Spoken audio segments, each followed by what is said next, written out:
It's Entertainment Law Update, episode 183 for August 20th, 2025. Hello, everybody, and welcome to Entertainment Law Update. From Louisville, Texas, I'm Gordon Firemark. And also from Louisville, Texas, part of the Dallas-Fort Worth Metroplex, I'm Tamera Bennett. And I am in town here for a podcast industry conference and having a wonderful time, but wouldn't miss the chance to hop on over to Louisville and visit with Tamera and do this recording. So glad to be here, and we are so glad that you are here with us for this, our episode of the podcast by entertainment lawyers about entertainment law, where each month we round up notable cases, news, and information to keep you informed and hopefully a little entertained. So we do welcome your feedback and suggestions and input, so please do visit Entertainment Law Update and use the voice widget on the side of the screen, or just send us email at entertainmentlawupdate@gmail.com. So, how are things with you, Tamera? You know what? Fantastic. Thank you for coming by my office, and it's so good to see you and be likewise. in person. Like literally we're looking across from each other at the table. It's so good. It is. So unusual. My husband was like, "What do you mean you're doing the podcast remote?" I mean, he had grand visions of what the remote podcast were going to be. I'm like, well, he's coming to the office. He's like, oh, it's remote for Gordon.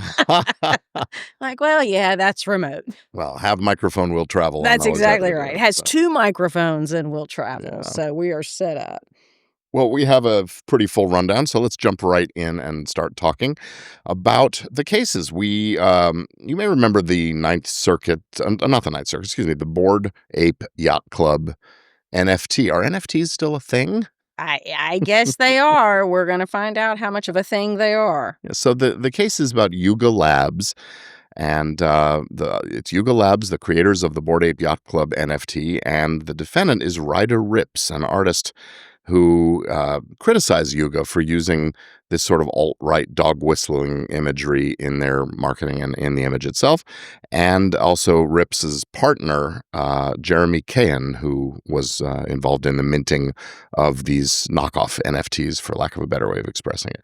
What happened is Ripps had minted a copy of the Bored Ape Yacht Club NFTs using the exact same images as the original NFTs, with a note that it was being done as commentary, satire, and protest. So essentially, he was selling copies of NFTs which can't be copied to make a modest proposal that Jonathan Swift would be proud of. And he had criticisms of those dog whistle imageries and racist images and implementation of Nazi imagery in the Yuga works and trademarks, and that's the basis for his actions. So he was going to create an, quote, ape market where his ape art would be sold side by side with the Yuga apes. So the Ninth Circuit has been reviewing a summary judgment ruling from the district court and got into it. Ripps had contended that there wasn't even a valid trademark because there were no goods to trademark. But the court took the position that essentially they are goods, although they live in the digital world. And yes, there's case law that disfavors trademark protection for intangible goods. But the USPTO had already determined that NFTs are goods, and the Bored Ape marks and NFTs also act as membership passes with branded merchandise, events, and interactive spaces.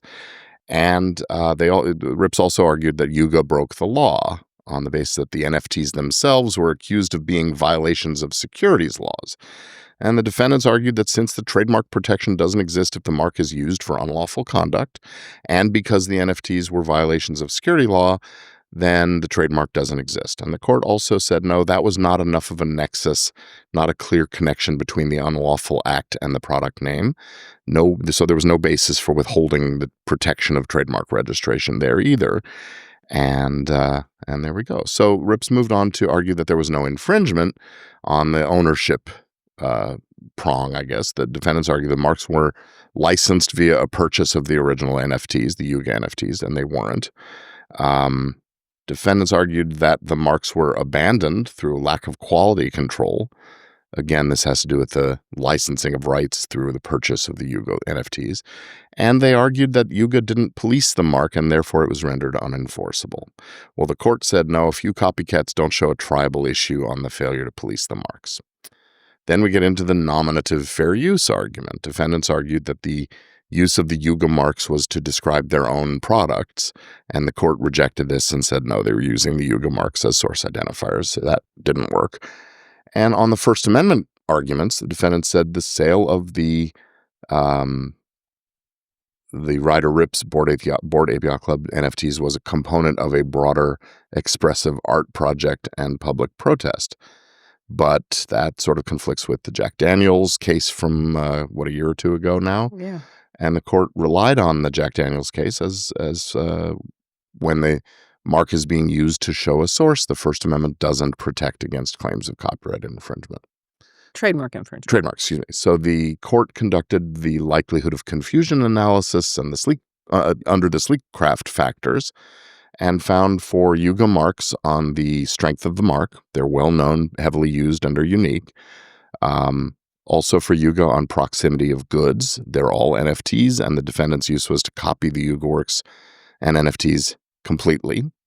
On similarity of the marks, they said that was a mixed bag. The defendant's use of the marks typically included the letters RR or RR/ as an identifier to show that it was the defendant's version rather than the plaintiff's. And as marks need to be considered on the whole, the court believed a reasonable juror could find the marks dissimilar enough for that prong. On actual confusion, also a mixed bag. Yuga provided evidence of confusion, but a juror could conclude that that evidence was unpersuasive, and as there was evidence suggesting that the key markets knew that there was, in fact, a difference. On the marketing channels factor, they favored the defendants. Sales for the defendant's products are on the defendant's website, and Yuga NFTs are sold on a website owned by Yuga. Okay. But they're both on the web. So it's sort of feels like that's the channel. Yeah. Well, obviously the court didn't think that. If it's Amazon and BestBuy.com, are they still the same channel? Okay. So, what was next? Nature of goods and purchasers. The goods are a sophisticated type, and the general customers are likely also sophisticated, so that favors the defendants. On intent, they also found a mixed bag. Defendants say this was to satire and not trade on goodwill, and because this was a summary judgment motion, it had to be deemed to tilt in their favor. And on expansion of product lines, they said that was really not applicable here. Next, we move on to the cyber squatting kinds of things. They found in favor of the defendant, as Yuga failed to establish that the domains rrbayc.com and apemarket.com were confusingly similar. Makes sense. On the DMCA, Yuga hadn't registered any copyright ownership of its content, so didn't really have much to go on there. And as a conclusion, ultimately, the court reversed, and primarily due to Yuga's failure to demonstrate that there was an infringement as a matter of law. And so they still would need to submit all of that to a fact finder, and therefore reversal. Yeah. So, I don't know if this is our first case to actually say NFTs are goods. I went and looked at the USPTO ID manual for trademark applications to see. I've never filed one for an NFT, a trademark application, to see how it was worded. And it's fill in whatever your tangible good is. Microphone, authenticated by a non-fungible token. Oh, interesting. Photograph, authenticated by a non-fungible token. Downloadable sound recording. Yeah. And so it's not one class of goods for NFTs. Each one falls under the classification of what is being authenticated. The goods they're authenticating. Yeah. Oh, interesting. So if it's a printed image, that's one classification. If it's tennis shoes authenticated, it's going to be in class 25 for clothing. So the NFT sort of rides along with the goods. It rides along as to the classification. So just also to highlight the no fair use if you're promoting your own goods. Kind of goes, which it does go to the Jack Daniels decision, as well as the First Amendment doesn't protect you if the mark was being used as a particular source identifier, which I think as a mark, essentially, as a mark. So those are kind of coming off of that Supreme Court Jack Daniels decision. Well, so it sounds like a right rightly decided case. I just never thought we'd be talking about this case again. I mean, neither. Yeah. But there you go, Board And Ape who Yacht knows? Club. Maybe they'll take it to the Supreme Court. Anything could happen. Who knows? Nowadays, especially. Yeah. Anyway, so speaking of anything can happen situations, why don't you take this case? This is the one involving the Trump tapes. I will. So the interview tapes for the interviews between Bob Woodward and Donald Trump. It's Trump versus Simon & Schuster, Robert Woodward, and Paramount Global. This is in the Southern District of New York, and we're going to talk about an opinion issued on July 18th, 2025. President Donald Trump sued Bob Woodward, Simon & Schuster, and Paramount, and the dispute centers around what are called the quote, the Trump tapes, which is an audio book created from 20 interviews Woodward conducted with Trump between 2016 and 2020. Trump said he agreed to the interviews for one purpose, which was Woodward's book Rage, which was published in 2021. He argued he consented to be recorded, but only for the book. He insisted he never agreed to an audiobook or just a release of those recordings themselves. Trump asked the court to declare him a joint author under copyright law of the recordings, the audiobook, and all related derivative works. And the alternative, President Trump argued he owned copyright in his spoken responses to Woodward's questions. So Woodward asked the question, Trump responds. That portion he's claiming he owns the copyright in. He also brought state law claims, including breach of contract, breach of good faith, unjust enrichment, and a demand on accounting of profits. I'll just wrap those up quickly. Many of those were preempted, and that's not really where the focus was. But we've talked about often, what kind of consent do you need in these situations? And that's what this case really turned heavily on. And this was the second amended complaint pointed to a December 30, 2019 exchange during interview 4. Who would you like to be? I'll be Woodward. Okay, go ahead. Woodward said on the record for the book. For the book only, right? Only for the book? The book only. I'm not... For the book only, right? So there's no... Right, so there's no stories coming out. Okay. Okay. That was from an aide, actually. That's right, but I interrupted. I was the interrupting cow. Moo. If you've got kids, you know that joke, because that's what it says. Mm-hmm. So Trump argued this interchange we just had was clear proof he only agreed to recordings being used for the written book titled Rage, not for release of the audio files itself.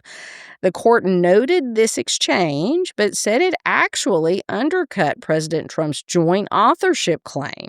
By emphasizing, quote, for the book only, Trump showed he never intended to co-author any later work, such as the Trump tapes. Okay. Talk about the law of unintended consequences. Oh, my goodness. All right, so let's talk about the paperwork, which became very complicated. In February 23, Woodward registered the Trump tapes as a literary work, filed an application with the U.S. Copyright Office for that. Around the same time, Simon & Schuster filed a copyright application for the audiobook as a sound recording, and then President Trump filed his own copyright application claiming sole authorship of the interviews and related works. And so if you read the opinion of the court, it's a really interesting conversation about what the Register of Copyrights can and cannot do, this exchange between all of the parties when there were these conflicting applications on file. And by October of 2023, the Copyright Office issued a registration for the Trump tapes, listing both Trump and Woodward as authors and copyright claimants. So you would think that has some meaning. But the judge stressed that registration does not decide ownership. Well, really, I'm going to rephrase this and say any registration or no registration, nothing in a registration decides ownership of the copyright. When conflicting registrations exist, the Copyright Office does not pick a winner. Only the courts can resolve who actually owns the copyright. So the court looked at the Second Circuit's two-part test for joint authorship. One, each contributor must add independently copyrightable material. And two, both, or everyone who's claiming authorship, must intend at the time of creation to be co-authors. Trump's complaint actually showed the opposite. He insisted the recordings were only for rage. That made it clear he never intended to share authorship of an audiobook. How the work was also mattered. How the work was marketed also mattered. The Trump tapes gave credit to Woodward as the author and identified Trump as the reader. That also weighs against joint authorship. Trump then argues his spoken responses, so his answers to the questions, were copyrightable on their own. The court rejected that, saying only the person who fixes the work in a tangible medium can claim authorship, and that was the role of Woodward. And the courts have consistently ruled that interviewees do not gain copyright in their responses. Providing answers, even significant ones, do not make it protectable work under the Copyright Act. So the court dismissed Trump's copyright and contract claims, but it gave him another chance to file, I believe it's the third amended complaint, by September 11, 2025. The date has already been extended from an August deadline. So he's got to cure those defects for this case to continue moving forward. I think it's an interesting read. It is. What gets me is that there's no discussion, and maybe because it wasn't pled as a contract kind of a case, over the scope of the oral contract, I guess in this case, for the release, the permission to record and the consent to the recording, Right. which is what he was sort of hanging his hat on, but it got used against him on the copyright joint authorship issue. I wonder if that same set of that interchange that we We do. play at Yeah. would maybe turn out to be evidence of fraud if Woodward knew and intended that they were going to publish the tapes as a separate work. But I don't think that was a part of the pleadings in the initial filing. I don't know, and if you read through Woodward's commentary, but if maybe to look at it and reread it now with that thought of fraud, I think it was after they went through all the tapes, it was like, this is too good not to publish. yeah. And that Woodward went in and made choices, obviously, about how things were organized, what was included, what wasn't included. But yeah, I think that was right. They went in and said, we need to put this out on its own, separate and apart from the book. Well, and the audio recordings are themselves essentially an audio book now. So that's right. The book versus a book, who knows how that hair splitting works out. Yeah. Well, Spotify has made a new decision that is bound to be controversial. They've set a new royalty threshold. They've shaken up the royalty market, and not in such a good way, by moving the baseline for musicians, songwriters, I guess, to earn royalties. It's now at a minimum of 1,000 plays over the course of 12 months. If you haven't hit that many plays, you're not getting paid anything. In other words, the song needs to be played about 3 times a day in order for it to earn anything. That is also a per track, not per artist, meaning that even if a single does well, if the rest of the album doesn't, the artist will struggle, to make anything from the song. So, just because a song doesn't create any income doesn't mean it's removed from Spotify. So they're essentially doing unlicensed play or unpaid licensed plays. And that's bound to be a thing in your world, I imagine. It's a new minimum, a new low. But yet, it's also interesting in most license agreements, even old school traditional mechanical licenses, you often agree, if we don't reach royalties of $50, we're not cutting a check. But it still accumulates. But it accumulates. Yeah. And I'm unclear. Was this accumulating? I don't know that it was. Seems to be 1,000 per year. So it's not. Yeah, it's not once you get to 1,000, we're going to start. Then we'll pay. We're just kind of holding your money. They're not paying it in arrears. Yes. Yeah. I don't know. And I mean, is there recourse for artists? Maybe a class action over? It seems like a unilateral decision by Spotify. It does seem like it would be. Okay. Well, And then, are the people who this does not impact, are they going to fight right. for the ones that it does impact? Well, there's a much vaster majority of people that don't get any plays to speak of, Well, right? So right. And yet if you're not getting 1,000 plays, how many pennies are you not getting paid? I know that's I think a terrible. 1,000 plays adds up to like $1 Yeah, for an I artist. know. And So, so it's really a catch there. mhm. Yeah, I mean, they might have been better off just to say, "We won't pay you anything until your royalty account has earned Accumulates. a certain amount." Yeah.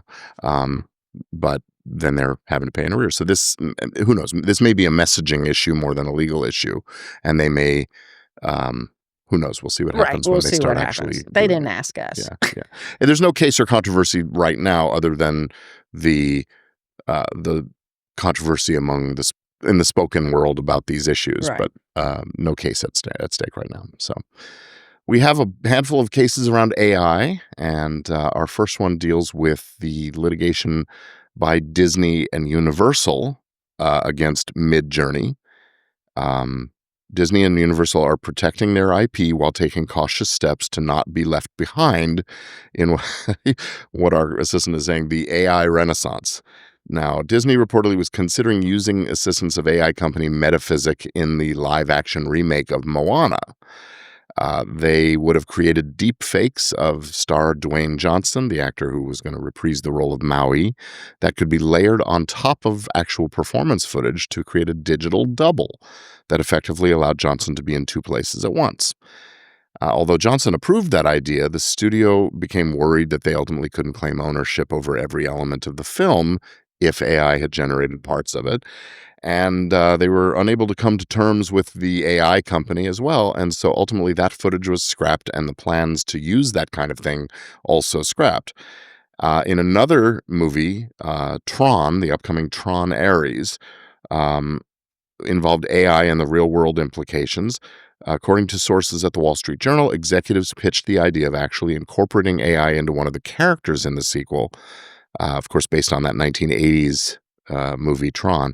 They thought that would be a buzzy marketing strategy, but ultimately that was also scrapped because internally there was a concern about bad publicity as well as that ownership issue that came up. So that's an interesting development.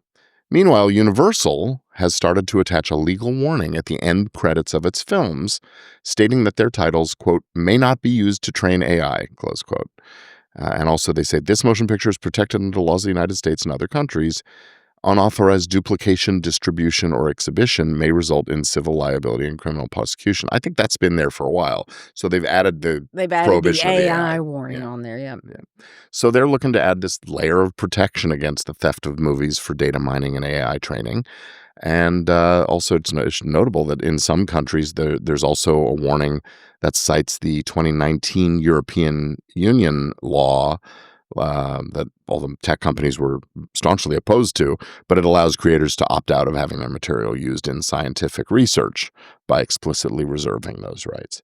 So far, most of the AI tools have been plugged into parts of the production pipeline to streamline some of the processes, like visual effects, concept art, dubbing, those kinds of things. But some of the smaller, newer companies, for example, Fable Studios, has announced an undisclosed investment by Amazon in a tool called Showrunner that is dedicated to turning out AI content that allows users to create episodes with just a few words as a prompt.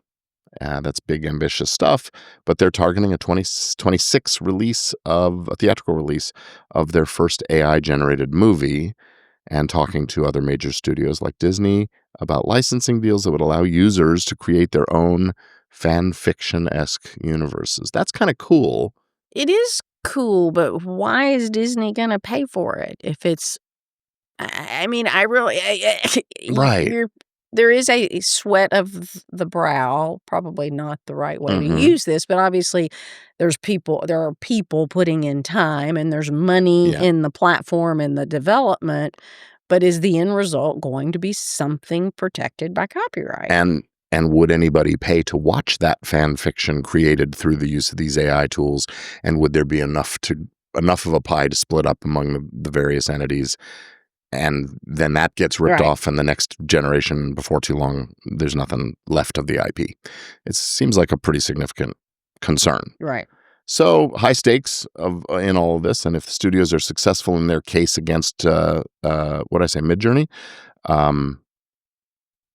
there could be a problem if they were illegally downloading AI-generated material without payment, opening the door for big payouts to Universal and other studios. If their movies get pirated, that legal warning references unauthorized duplication, since the AI company's training methods involve making copies of material to feed the technology. So statutory damages for willful copyright infringement can be up to $150,000 per work, could be a real big number, as we see in another case we'll talk about in a few minutes. Yeah.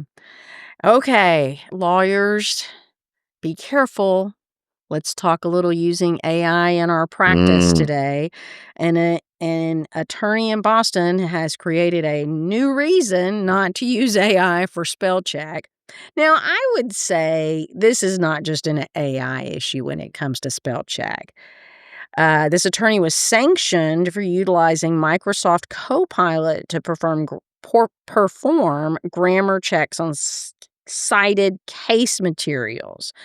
Unfortunately, by feeding his brief into the AI system, Copilot rephrased quoted materials from the cases, creating issues as the text in his brief was no longer faithful to the original quote from the case law.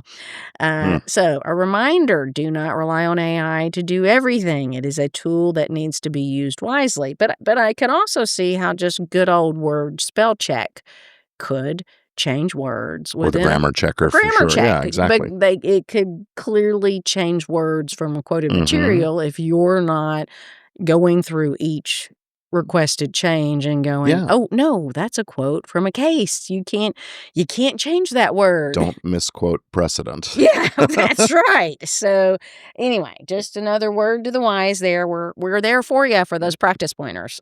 As we were talking about statutory damages a minute ago, the big case that we're currently dealing with, we saw, I think last month or the month before, we talked about the ruling in Bartz versus Anthropic that talked about that sort of divided up the source material between the material that had been purchased and the material that had been pirated, and found that the purchased stuff was fair use, but the rest of it, the pirated stuff, 7 million books or something like that. So and so that was 7 million books that were pirated, non-purchased, non-licensed books uploaded to train. Right. Anthropic. For the training, creating this library of sorts. So Anthropic has filed a petition for permission to appeal from the district court in the Northern District of California. They filed on July 31st, and the judge certified what could become the reason for the appeal is that the judge had certified what could become the largest copyright class action ever, representing the authors and rights holders of all those 7 million, or nearly all those 7 million books, allegedly used to train Anthropic's AI models. The class is led by the 3 trade book authors, Andrea Bartz, Charles Graeber, and Kirk Wallace Johnson, along with their loan-out companies. So if you are a book author, publisher, or heir, you could actually be swept up into this class. And it's a turning point. It means that millions of authors, thousands of publishers, literary estates, and other rights holders are now represented by just these 3 plaintiffs. Anthropic could be staring down tens of hundreds of billions of dollars in damages. Wow. That a number the judge himself suggested could push the company towards settlement, which he has openly encouraged. It's an interesting approach to managing your docket. I think all the judges want you to settle. Right. So for some authors, this class certification is obviously a win because it consolidates claims and raises settlement pressure and so on. And then there are the others that, just would never have brought cases on their own, so the class could serve them pretty well. The petition to the Ninth Circuit warns that the rushed ruling ignored decades of precedent on ownership, licensing, and orphan works. And industry groups, I presume that's technology industry groups, say that it's a death knell scenario for the AI companies, coercing settlements instead of clarifying the law. And unusually, even groups like the Authors Alliance, the Electronic Frontier Foundation, the American Library Association, who normally stand with authors, are backing Anthropic's appeal, arguing that copyright cases are a poor fit for class action treatment and risk collapsing into mini trials over who owns what. That's kind of interesting point of view. So the petition presents 3 questions to the Ninth Circuit. Did the district court manifestly err by certifying a copyright class action involving millions of members with individualized issues like ownership, validity, copying, and damages?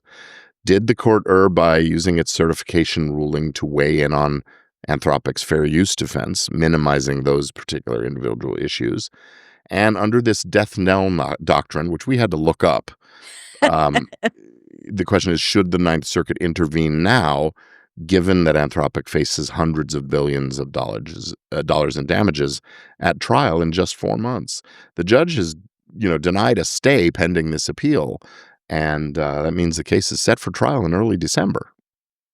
So, on the one side, millions of authors are looking for collective redress, and on the other, the AI company and its supporters warning that if the class stands, it'll financially cripple this industry before the copyright questions ever really get answered. Yeah, but I do question doing this as a class action because of the fact the ownership, the validity, the copying, and the damage all are not equal in the class. Well, but every class action, the members of the class have to certify that they do qualify as a That's member right. for one That's reason or right. another. So it may be we can only include you in the class if you send us a copyright certificate or a number or something. It will remain to be seen how the judge actually approves if a settlement occurs, who actually gets to participate in the settlement. Right. And of course, that makes it hard for the parties to figure out the numbers in a settlement. So we may see some interlocutory decision making about, well, okay, we know there's a class, but now which people really are part of Or it? a part of it. And I suspect it will be more along the lines of Mhm. the Turtles class certification Yeah. related to the pre-72 sound recordings versus, the little card I get in the mail that says, When you signed up for AT&T or right, whatever. Yeah. right. You get a $50 credit to use against something you'll never buy again. So it will be a more intensified screening. Well, I mean, I would assume. yeah, I mean, I think there's also something inherently unsatisfying about a settlement in a case like this, in terms of those of us that want to know some answers to how these issues really Yeah. are playing out from a legal standpoint. There's no precedent in a settlement, right? So I can certainly understand why a lot of the industry groups are, no, it shouldn't be a class action, at least not yet. Right. And I actually, went out on a specific search on the internet to find the people or the organizations who disagreed. Mhm. Who thought it was a good idea to have a class Yeah. versus everything we were kind of reading or I was reading was saying it was a bad idea to have a Mhm. class. So then I was very surprised when I found, like we said, the Authors Alliance, the Electronic Frontier Foundation, and other organizations who are very rights holder, creator, Mhm. centric and promotional, also found flaws in doing this as a class Mhm. action. So Did you find any big organizations that were supportive of the class action? I didn't. Now I didn't do a whole lot of digging. Yeah. So if we have anybody listening who's aware of a big organization, trade organization, or group who is supporting it, let us know. Yeah, it'd be interesting to see what the other authors organizations. I'm actually speaking later this week at an authors conference, and it'll be interesting to see what people think there. Oh yeah, well surely AI is going to be a hot topic. That's my topic. Oh, I'm that's talking your about. topic. Oh, well there you I've go. got some studying to do before then. So Well, you'll be updating us next month on who all those different what the different views are. So interesting. So you want to do the Vicky Vox I story? do, All right. partly because the Vicky Vox story fits nicely within the topic I am co-presenting on in September at the Entertainment Law Institute CLE. So I'll do a little pitch. Registration's open now. Registration is open now, and the price goes up, I think next week. Seriously, Okay. I just got an email saying the price goes up. So you can watch it online from the comfort of your own home, or even more fun, come join us in Austin. I'm sad Gordon's not presenting with us this year, but, hopefully next year he'll be back and live and in person with us on a topic. So anyway, I am So what's the talking about, URL, or they should search Tesla? no, Texas, sorry. Let me rephrase. UT Law CLE. Okay. UT Law CLE for the Entertainment Law Institute Conference in Fantastic. Austin.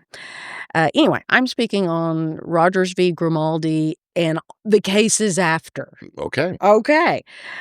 So this is about the plaintiff, Lance Hara, professionally known as Vicky Vox, a drag performer based in L.A. and West Hollywood.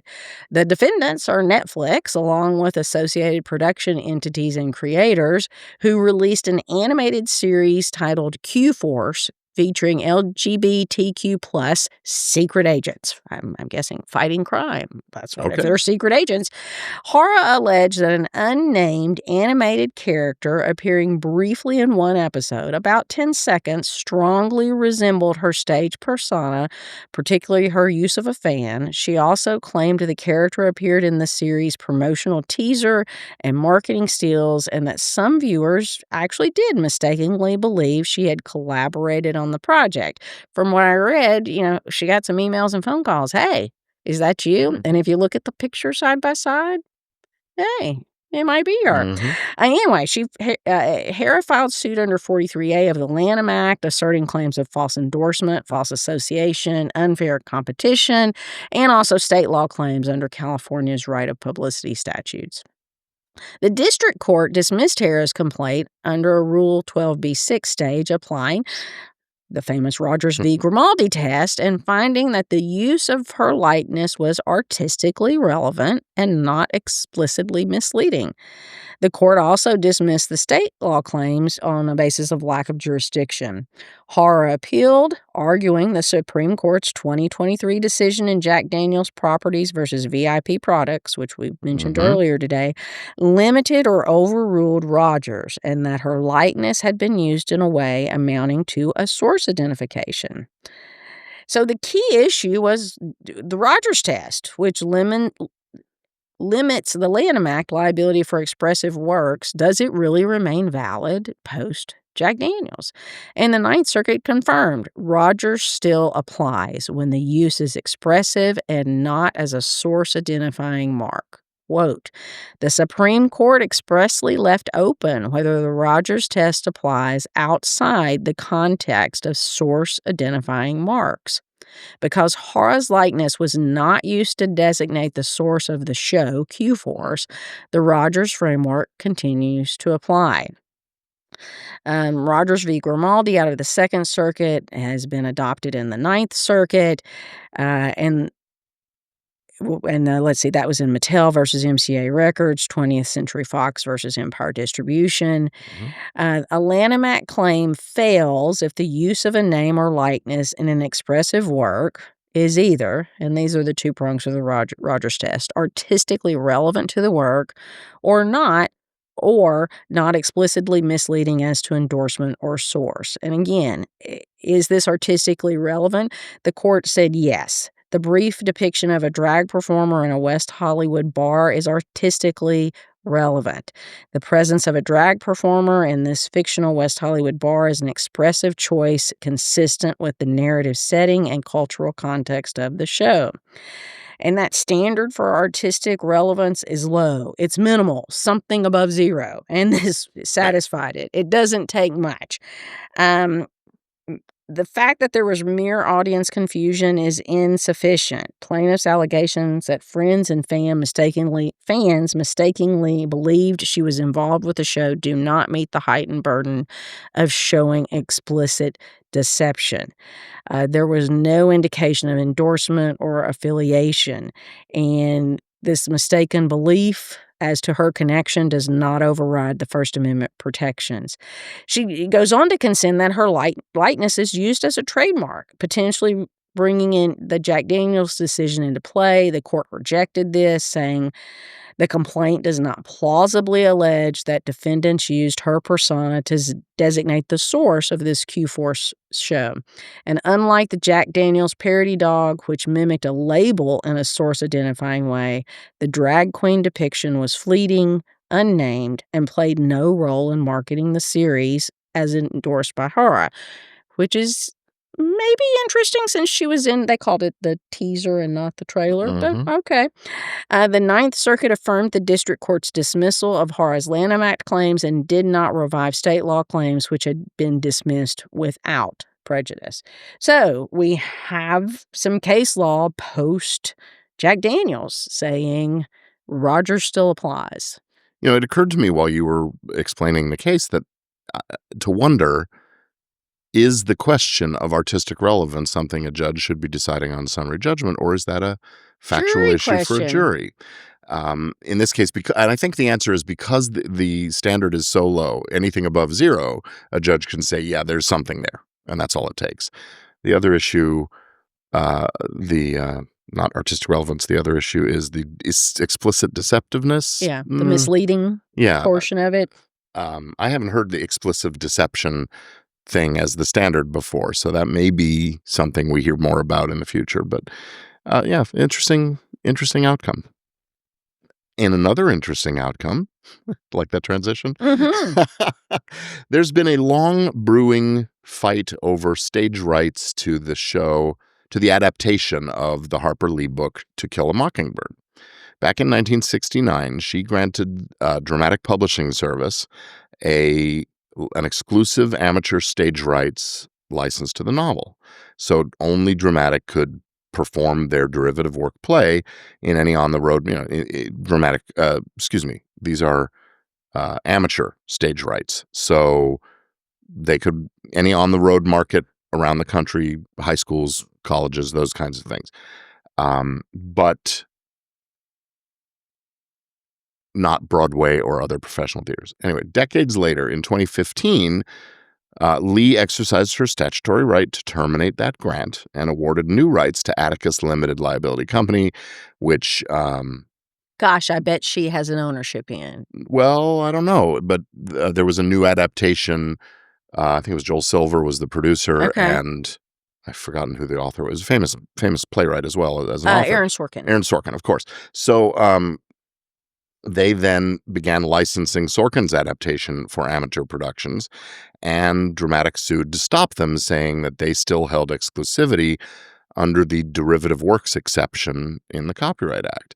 Well, the appeals court has now rejected that argument outright. It said the derivative works exception allows a licensee like Dramatic to continue using the derivative works it had already created, but does not let the company keep blocking new works once the termination is exercised. So Dramatic can keep exploiting its adaptation, but can't stop Atticus from exploiting its adaptation in that same marketplace.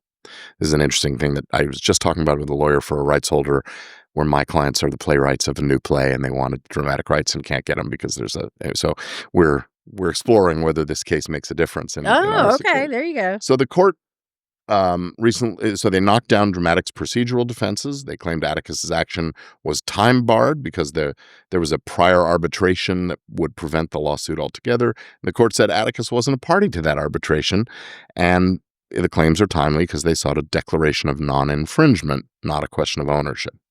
That left a question of attorney's fees, where the district court had awarded more than $200,000, saying that Dramatic's positions were unreasonable. The Second Circuit agreed that those arguments lacked merit, but vacated the award, finding that the lower court had misapplied forfeiture rules and discovery standards.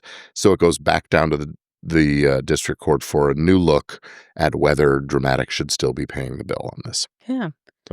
So right, you've created a derivative work, your ability. They can't make you stop using it. So, in my world, in the music world, which is what I'm much more familiar with, is obviously you've already created this derivative work of a sound recording. There's a termination. You can continue to use that sound recording, but I never really think about the record label going out and pressing up a whole bunch more of them. And that may be because of just today.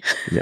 They're not pressing a bunch of CDs of sound recordings for rights have been terminated, but they don't have an exclusive right any longer.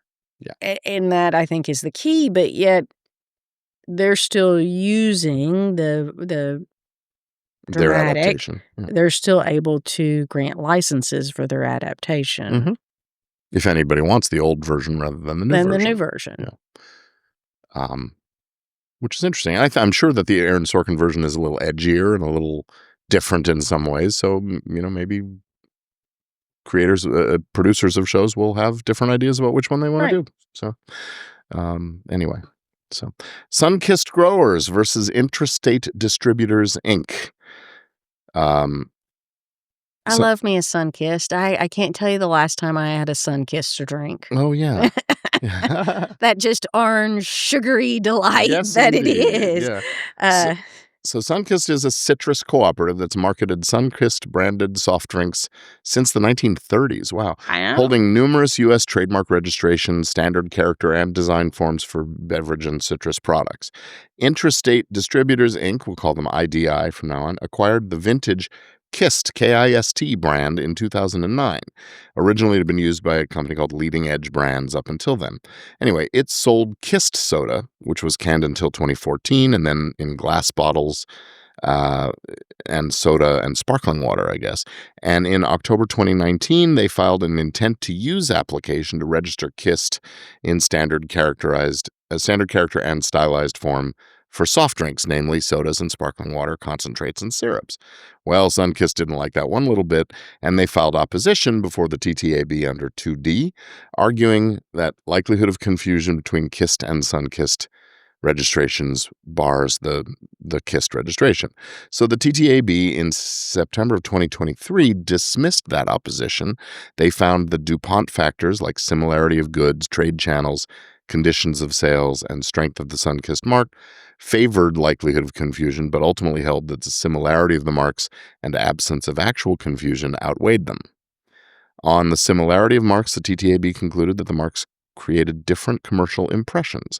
Kist reference a kiss, based on marketing that included a lips image, while Sunkist referenced a sun design theme. So up we go to the Federal Circuit, and the Federal Circuit looks at legal conclusions de novo and factual findings for substantial evidence. Likelihood of confusion being a legal determination based on those DuPont factor findings, the court is allowed to focus on dispositive factors like similarity of the marks in light of related goods. It disfavors the newcomer when there's a doubt that exists. That's interesting. So the questions on appeal are the similarity of the marks under that first DuPont factor, whether the TTAB's conclusion that the marks engendered different commercial impressions was supported by substantial evidence. Overall, likelihood of confusion, including weight of other factors, and whether absence of actual confusion is dispositive. So the Federal Circuit takes a look and reversed the similarity of the marks. They reversed the TTAB ruling that Kist referenced a kiss, while Sunkist referenced a sun. The lips image relied on by the board wasn't part of the mark, which was the Kist mark, which was registered in standard and stylized word form. That imagery only appeared in some of the marketing materials and not consistently. There was also no evidence that consumers saw or were exposed to the lip image variants, and the image was not central. The presentation focused on flavors, not a kiss theme. Similarly, while Sunkist did use a sun design in some registrations, the majority of its registrations are in standard character form with no sun, and Sunkist marketed products without that sun image. Therefore, the board's commercial impression finding lacked a substantial evidence basis. On the DuPont factors and likelihood of confusion, with similarity found to be unsupported, then the only actual confusion remained in IDI's favor. The court reaffirmed that failure to prove actual confusion is not dispositive, citing other precedent, a case called Versatop Support Systems LLC versus Georgia Expo Inc., because actual confusion is hard to prove. Since 4 other DuPont factors favored Sunkist, that being similar goods, channels and sale conditions and strength, and similarity of marks also now weighing in Sunkist's favor, the overall likelihood of confusion was established and the board's decision reversed. So, reversing the dismissal of the opposition, it held that the IDI Kist mark, based on soft drinks and concentrates, as described in the application, is likely to cause confusion with Sunkist's standard character marks. So the USPTO should have refused to register the IDI's applications under Section 2D of the Lanham Act. Now, here's an interesting question. what happens now? Does it go back to the TTAB or to the USPTO, treated like an order to deregister that mark, or what? I don't know the procedural next step. I don't think it goes back to the TTAB once it's been appealed. Yeah. And we have a ruling from the Federal Circuit. So I then think the Federal Circuit must then direct the Federal Circuit, I guess, would render the opinion to the TTAB, and then maybe the TTAB then directs the examining attorney to enter into... Or the Commissioner of Trademarks. Right. Yeah. Which ends up on the desk. Of course, It yeah. ends up on the desk of the examining attorney to then enter into the record at the USPTO, Cancel the trademark. the appropriate step. Okay. But also to note, all of this whole proceeding we just discussed only applies to the applications at the USPTO. Mm-hmm. It doesn't apply, and it isn't a finding of infringement. It isn't a finding of infringement, and it isn't telling KIST to stop. Obviously, they coexisted. Well, not in soda, at least as far as we know. Maybe in well, I it's don't hard know. to tell. I from don't what know we have. when KIST first started offering soda.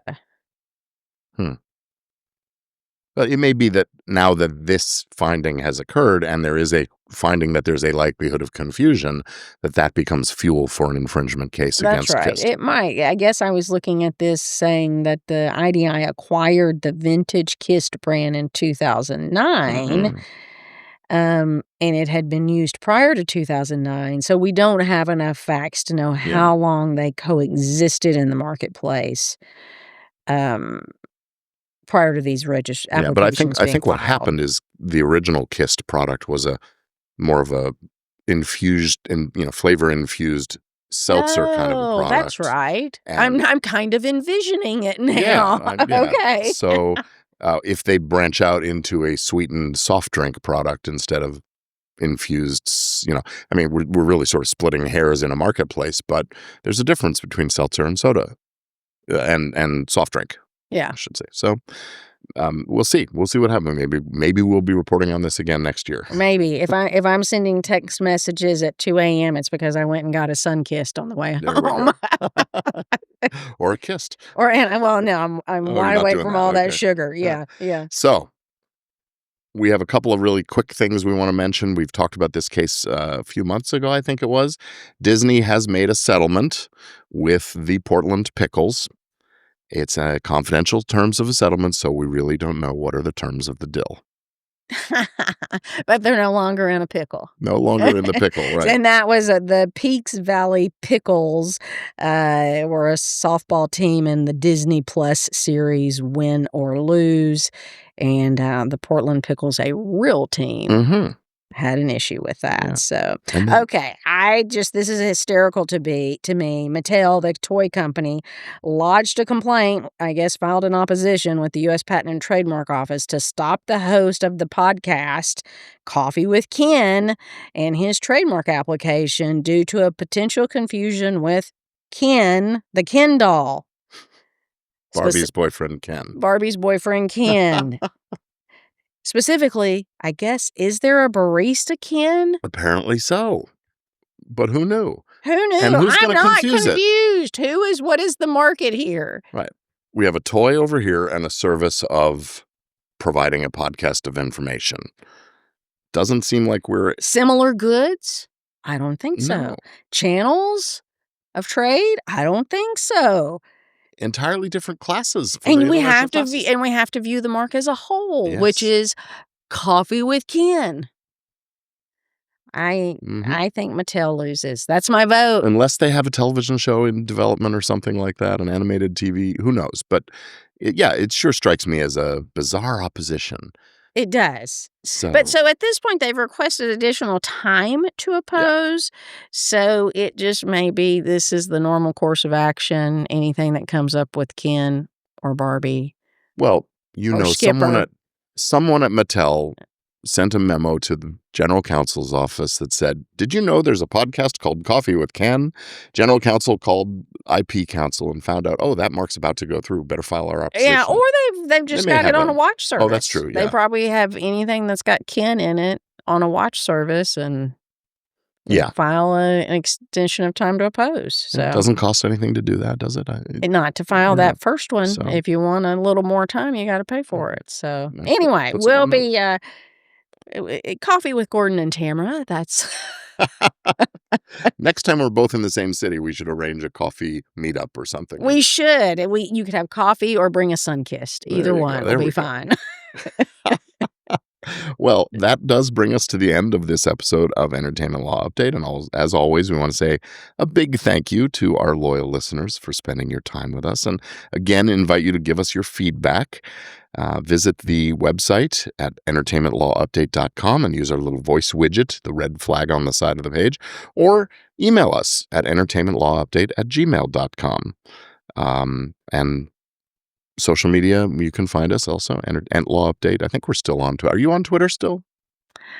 I think we talked about this earlier. I still have my account on Twitter Yeah. because I couldn't figure out if I close out my handle, if somebody else can take my handle. Right. And that's my concern. I think mine is still active also. Well, active in the sense that it's live on the service, but it's Yes. not active in the sense that there's anything published. Yeah, on the I'm website. not really posting. I mean, I occasionally will if it's part of, Yeah. a promotional for organization I am who's getting the word out. It's gotten so- to be very divisive and Yeah, I just don't have political in time for tone and that. stuff. So who needs it? Right. That's right. Well, anyway.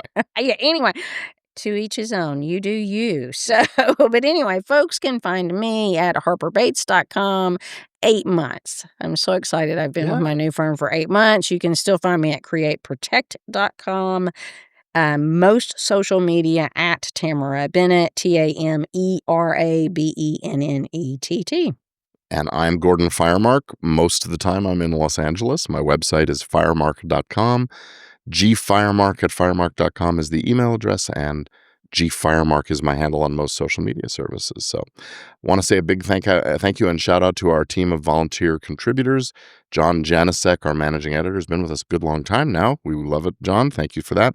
Charles Thorne, Alexis Allen, Violet Zhang, Dawson Holder, and Lelwa Massetti all contributed and made contributions to this episode. So thank you. And if you are interested in joining the fun as part of our little family of contributors, reach out to us. Use that email address, entertainmentlawupdate@gmail.com, and we'll get back to you and set up a little interview, and look forward to meeting folks. And that wraps it up for this episode of Entertainment Law Update. We say thanks again for listening, and until next time, that's showbiz.